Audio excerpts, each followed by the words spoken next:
Do you know what's so sad about losing to Man United, yeah? And listening to the verbal and all of this, but it always talk your wash, man. Those of us that are based in London, we know if you win, it's amazing. You lose, it's horrible, yeah? We'll hold all of that. Even my dry cleaner was getting on to me. This has been the longest 24 to 72 hours, yeah? Mikel Arteta, I like you, know, but I do think sometimes we stand in the rain and complain while we're wet. Free up the attackers, man. Again, I'm not no coach. I ain't got them coaching badges and all these things. And the system has got to this point.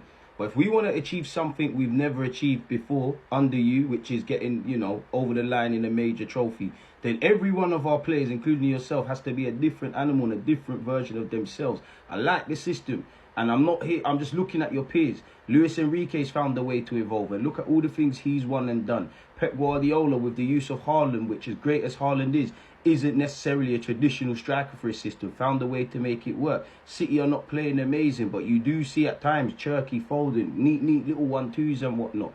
And there's so many statistics that point to the good, the bad, the ugly and areas of improvement, yeah? And there's a lot of all these things. But when you just look at our attackers, you know, our midfielders running into central areas or running into the opponent's box, you know, our wide men, even if their form's on the floor, our strikers, surely there's a degree of football, like just put them in those positions there, like put them in the box and there might be something out of it. I think the only ones that can stop us are ourselves, man. We got to get back on the boat. And I'm not going to lie, Mikel Arteta and the players, you know, the fans are even catching corn. You know, the journalists are coming out and sitting there and saying, oh, the atmosphere and all these kind of things. But do you know what the saddest thing is? Vieira was there. Ian Wright was there. Plenty of Arsenal, you know, legends and all of those things were there. And we put in a performance like that.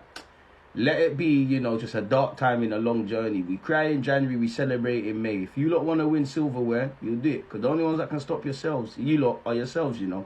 Because as much as I'm an Arsenal fan and I love the club and there's many people around the world that feel the same way I do, we've been Arsenal fans our whole lives. Some of you lot's careers are going to end like that. Some of you are not going to win or achieve things in life if you don't do it at this football club, you know.